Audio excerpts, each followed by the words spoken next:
Hello everyone, welcome back to my channel. मैं हूं पूजा सेतिया। हम चैप्टर कर रहे हैं अकाउंटिंग इक्वेशन, टीएस ग्रेवाल की बुक से कर रहे हैं। आज हम करेंगे एग्जाम्पल इलिस्ट्रेशन 9।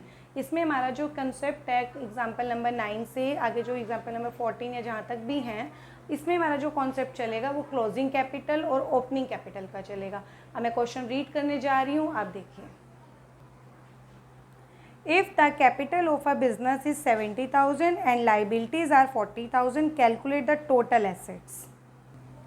देखो हमारा इस क्वेश्चन बिल्कुल सिंपल सा है। हमारा कैपिटल उस क्वेश्चन के अंदर दी हुई थी, लाइबिलिटीज दी हुई थी, आपको टोटल एसेट्स फाइंड आउट करनी थी। अकाउंटिंग इक्वेशन का हमारा रूल ही यही था, उसका एक फॉर्मूला था। वो क्या था हमारा, क्या होता है, एसेट्स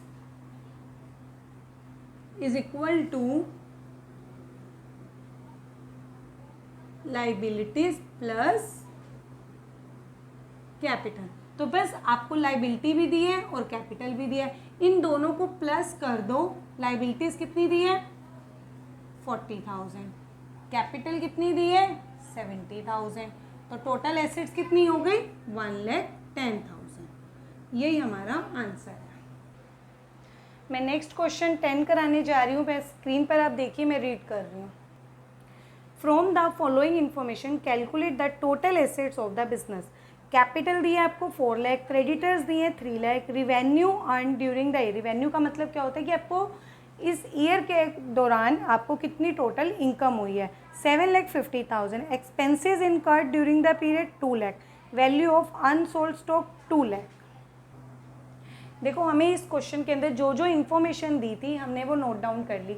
हमें इसमें क्या बताना है, टोटल एसेट्स। देखो टोटल एसेट्स का फॉर्मूला, पहले हम इसको रफ वर्क में करेंगे, फिर इसको फेयर वर्क में करके दिखाऊंगी आपको कैसे करना है, ताकि आपको इजी क्वेश्चन लगे और वेरी इंपॉर्टेंट क्वेश्चन है। देखो हमारा जो होता है टोटल एसेट्स क्या होती हैं, हम जब अकाउंटिंग इक्वेशन के आपने स्ट्रक्चर में क्वेश्चन किया था, हमने ऐसे ही किया था। देखो total assets is equal to liability plus capital. ये मेरा रफ वर्क में होगा, ठीक है, ताकि आपको ये क्वेश्चन इजीली समझ आए। अब हम क्या करते थे, पहले एसेट्स के नीचे जो जो कॉलम होते थे हम वो बना लेते थे, और जो लाइबिलिटी के नीचे हेडिंग होती थी उसका कॉलम बना लेते थे और कैपिटल हो जाता था, ठीक है। और कोई भी, आपको मैंने पहले बताया था कि कोई भी एक्सपेंसेस हो, लॉसेज हो, इनकम हो या फिर आपका कोई प्रॉफिट हो, ठीक है, वो किस में एडलेस होता है, कैपिटल वाले कॉलम में। अब जो जो चीज़ आपको दी हुई है आप उसी के नीचे हेडिंग बना के लिख लोगे। सबसे पहले आपको क्या दिया है, कैपिटल दिया है, तो आप कैपिटल के नीचे क्या कर दोगे 4 लाख रुपीज लगा दो। नेक्स्ट आपको क्या दिया है, क्रेडिटर्स। क्रेडिटर्स क्या होती है, लाइबिलिटी होती है, तो लाइबिलिटी के नीचे लिख दो आप, कितना है 3 लाख। ये क्या हो जाएगा, क्रेडिटर्स। मैं पूरा नहीं लिख रही हूँ क्योंकि वो रफ वर्क है। नेक्स्ट क्या, रिवेन्यू। रिवेन्यू मतलब इनकम, रिवेन्यू मतलब इनकम। इनकम कहाँ पे एडजस्ट होती है, कैपिटल में। कैपिटल में आप 7,50,000 क्या कर दोगे, प्लस कर दोगे, इसमें प्लस कर देते हैं। नेक्स्ट आपको क्या दिया है, एक्सपेंसेस। एक्सपेंसेस क्या होते हैं, कैपिटल वाले कॉलम में से माइनस हो जाते हैं, इसको माइनस कर दो, क्लियर। अब आपको क्या दिया, अनसोल्ड स्टॉक। अनसोल्ड स्टॉक का मतलब होता है क्लोजिंग स्टॉक, जो बच जाता है at the end of the year बिकने से। 2 लाख वो एसेट का पार्ट है, यहाँ पर ऐसे हेडिंग बन जाएगी स्टॉक की 2 लाख। आप देखो ये जो टोटल एसेट्स होती हैं वो लाइबिलिटी प्लस कैपिटल होता है। अब सिंपल सी चीज है, आपको क्या बताना है इस क्वेश्चन के अंदर, टोटल एसेट। एसेट्स किसके इक्वल होती है, इस साइड का जितना भी अमाउंट है उस साइड का जितना भी टोटल होगा वो एसेट्स के इक्वल होगा। अब आप इसी साइड को आप क्या करोगे, प्लस करके या माइनस करके, जो भी है वो आपका टोटल एसेट्स का फॉर्मूला बन जाएगा।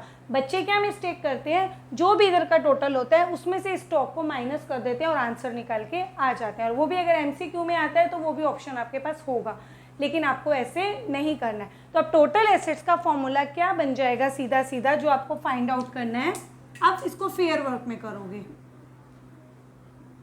Total assets is equal to, सबसे पहले क्या हुआ था, कैपिटल, तो इसका मतलब क्या लिखोगे आप, कैपिटल प्लस, ये भी प्लस है, plus creditors plus revenue minus expenses. तो ये आपका टोटल एसेट्स का आंसर आ जाएगा। तो बस अब क्या करोगे, जो भी आपका टोटल है इसको यहीं पे लिख दो, 4 lakh plus 3 lakh plus revenue 7,50,000 minus 2 lakh. इन सबको अगर आप टोटल करते हो 4 + 3 7 + 7 14 माइनस 2 12,50,000। ये आपका क्या आ गया, टोटल एसेट्स। तो इट मीन्स ये 2 लाख इसी के अंदर ऑलरेडी क्या है, इंक्लूड है, वो वाला 2 लाख। अगर आप इसको में से 2 लाख के माइनस कर दोगे तो वो आपका आंसर गलत हो जाएगा। ये एक्चुअल में आएगा, पहले रफ वर्क में करके देखोगे तो आपका आंसर एकदम एग्जैक्ट मिलेगा।